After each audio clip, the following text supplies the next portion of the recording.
Okay, I want to start by talking about high-speed rail. And the question with high-speed rail is this really a good idea?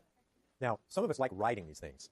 For instance, the Italians have the Feccarosas. I really should have Googled it up for you. I did it on my desk, but I haven't done it here. You can go look them up, Trenitalia. And you'll see these huge screaming red trains that go 300 kilometers an hour from Milan down past Rome at that speed. So you can get from Milan to Florence in about 2 hours. They've dug holes through all the mountains, and the thing is smooth as it could be. It's really a beautiful piece of engineering. But I wonder why they did it. You might say, well, we're all environmental types here, and so it must be because it saves the environment. And that may or may not be true. And the second question is, how much do you have to feed a behemoth like that? One of our colleagues in engineering, Professor Conafani, did a prospective study of the California high-speed rail. And it's on the website, and that's the relevant table. And you can see what drives the economics of these things. And what drives it is kind of the very top number under high-speed rail. It just costs a fortune to lay the actual rail and to keep the rail maintained. So that's half the cost. These are in passenger kilometers. So you read that as what you'd have to pay for the high-speed rail to just pay for the tracks and stuff like that, the infrastructure, would be 13 cents a kilometer. If you look at other modes of travel, the reasonable one here is air. Air is obviously a lot cheaper for infrastructure. You have these terminals and these runways. That's nothing like a 670-kilometer corridor that you have to somehow carve through the mountains and valleys. So that's the real big number between them. And actually, if you took that difference out down here, took out the 13 cents down here, the two things come to nearly the same. So the whole difference is in how expensive it is to run, or is to build a rail line. That tells you that it's all a matter of the fixed costs. You've laid this rail thing. I don't know whether they do a single with lots of sidings, which is typical these days, or they're planning on running a double all the way down. But you lay down this rail thing, and then in these numbers, you run on the order of a train an hour. If you look at the Italian schedule, they actually get more than that. There's 2 companies running on the track, and so I think they're getting up to 2, 3, 4 trains an hour over the main piece of the track. But this is all done on the basis of one. And then the question is, how big is the train? And if you dug into the references here, I think you discover that they were thinking that a train would be a 4-car item, where the Italian trains are an 11-car item. So you start adding that up. This is being priced out as like 500 passengers an hour. I think the Italians are pricing theirs, or actually achieving on theirs, on the order of 5 trains that are all doubles. So they're on the order of, let's see, we're going to do the Americans at 2 singles, right, which is 1 double, and the Italians are up to 5 doubles. So if you wanted to do the same thing for the Italians, I suspect you take that top number and you divide it by 5. And then these 2 bottom numbers would come to more or less the same. Who cares? So it's really all about how many passengers you get on this contraption, assuming we build it. In the Italian case, my experience was this. It was much cheaper to fly into Milan than into Florence. My 14-year-old had improbably decided that what we should do for spring break is visit the Uffizi Gallery, and he didn't have to ask me twice to do that. And so we flew into Milan, and then I figured, there'll be somebody to get from the airport to the train station. And then I knew the trains are very cheap. It's like $50. And so I'd be saving like $200 for each of us, and that was clearly worth it. What I did not count on is it takes 2.5 hours at the wrong time of day to get from the airport to the train station. That's the part I didn't calculate in. So it actually takes longer to do what would be San Francisco Airport to here than it takes to then do what would be like here to LA. So how these systems work depend very much, and how attractive they are, depends very much on how you set them up. In the Italian case, I can see why the city center to city center traffic is huge. It's because you can't get from the city center to the airport. It just can't be done. So it's easier actually to go from the center of Milan to the center of Florence than it would be from the center of Milan to the airport at rush hour. Much more comfortable, better food, everything in its favor. So when you look at this stuff, you have to wonder, that top number is average fixed cost. Average fixed cost depends upon quantity. So what's really going to be the quantity in this system? And how would you really find that out?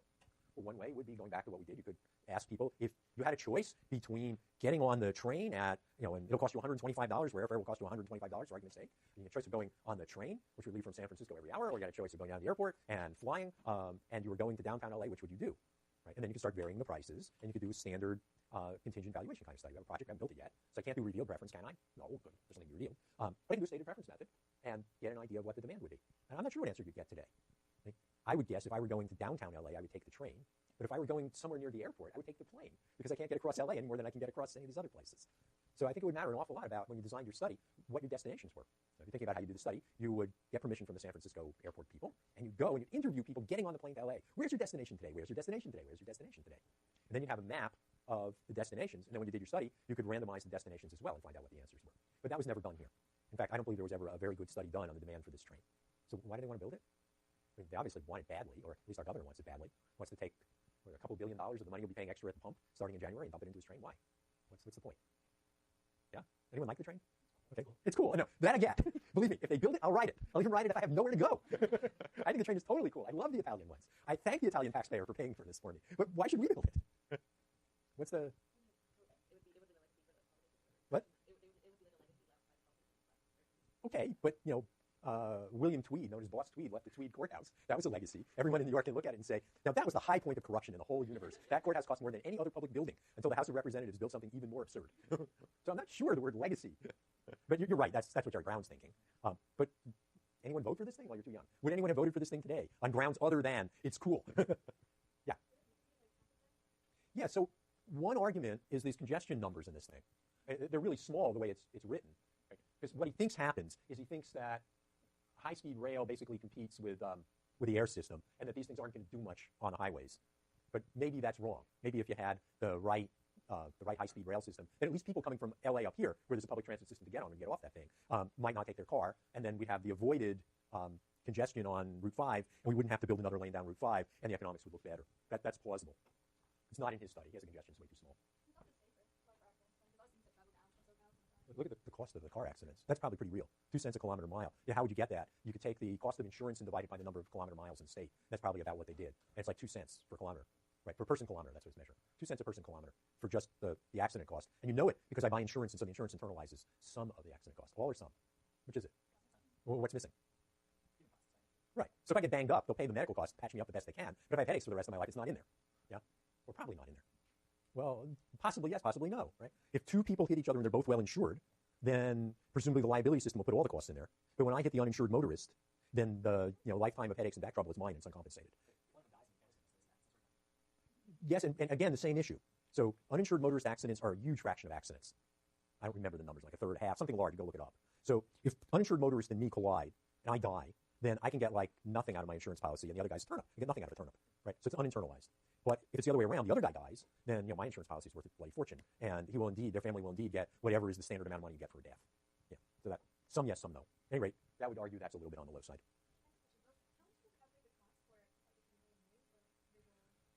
I don't know how they did it. I can think of a way of doing it. So you look at the flight path out of, say, Burbank. Some houses are under the flight path and some are not. Otherwise, they're in the same school district, the same water district, they have the same taxation. They're otherwise identical. So now you could compare those under the flight path and not under the flight path value of houses. Remember the hedonic regression you saw where you regress the price of house on a bunch of things? You put flight path in there, and you come up with the value of being under the flight path, and that's the noise premium. It's extreme. Okay? If you're deaf and you can't feel the vibration, you can get a really good bargain. So that's how you would do that. You actually can observe revealed preference methods to get that. And that appears to be some amount of money. Right? But look, it's in the half cents. What else is there about trains that should drive the costs? It's just a fundamental thing about a train going at, if you're lucky, 300 kilometers an hour, but few of them actually get there and stay there. And an airplane going at 1,000 kilometers an hour. And he has that in this sense, user time, right? And so you can see it's 4 to 1. So in his estimates, the amount of time you spend are 4 to 1. Okay, let's test that assumption. I want to go to visit in Los Angeles. How many live in LA? Okay. So how long would it actually take you to go out of the building here, get yourself on the airplane, get out of the airplane, and get to your parents' house? Get some numbers? Whichever one's closest. Fastest you could get to LA, including your waiting time to get on the plane safely. Not, I could get there and the door would open, right? How much time would you allot? To be door to door. From here.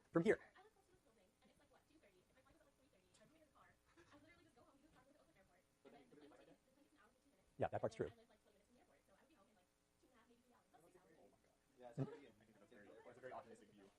Yeah, I would probably have arrived at the airport an hour before flight time. Yeah, so there's the hour flight, the hour before flight time. 20 minutes if you're not in traffic. If you are in traffic, you go take BART, it'll be 45, right? So, and then the other side you have to get picked up. There's just nothing else you can do other than walk. So still, 3-ish, 4-ish, something like that. You took the last flight out of Oakland tonight, more like what you said, right? You picked the 11 o'clock flight out of Oakland to LA. You really could get there 30 minutes ahead of time, and you could make it in the old days. You could do it just that fast, and it wasn't a problem. Now they have all the security nonsense. So to compete on time, the train is going to have to be unbelievably fast, over 600 kilometers. Right? Still has the problem you have to get to it. Then you have to spend twice the amount of time on the train minimally, but that would be a train that actually ran at full speed, and they never do. I go for 3 times. And then you have to get back at the other end. So it's very hard to make it work. But now just think of it from the train point of view. How much time do you spend in a plane? An hour, right? So you're their guest for 1 hour. For 1 hour, they have to provide you with a bathroom and coffee and newspapers and whatever else. But you're the guest on a train for 3 hours. And so the whole thing about just taking care of you and delivering you in reasonable condition out the door on the other side, you have to do 3 times as much of it. That adds to your costs. That's why a slow train is always going to lose. So I love trains. And I kind of suspect this top number here has to do with average fixed cost, and therefore how many people will ride this thing. But otherwise, I think this is kind of the right order of magnitude for the pieces of it, including what you get paid for carbon and all the rest of it.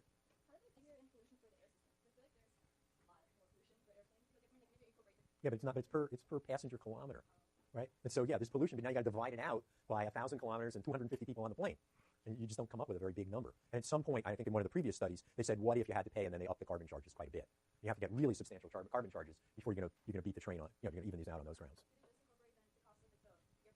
Oh yeah, yeah. The top line's the airport. Okay, so it's airport versus tracks, right? And that's the big number. Tracks are fixed cost, at least until you run a lot more trains than one an hour in each direction. So it's all about, the comparison there is almost all about the average fixed cost. It's all on the top line. And so if you ran a train here and you could saturate the line, you run 4 or 5 trains an hour, then that top number comes slamming down, and these two things essentially balance up. But if you have it like that, then you get this double this, and you also get that at 23 cents a kilometer, with this being 13 cents a kilometer, let's assume for a minute that you get there at the same time, or you're taking care of that. Okay, so what about price? What does the price got to be to break even over here? Per kilometer person. It's got to be that, does it not? That's the break-even price. How many people are going to ride the train if it's double? So these numbers include buying down the cost of the train to the point where it's competitive. Now, will any of this actually come to be? When will this train actually get built? Yeah. Will I be here to see it and ride on it? Well, maybe if I'm really lucky, some of you will come back and take your poor professor out and sit him on the train just to show him it really does work. I mean, but I think just as likely it'll be your grandchildren.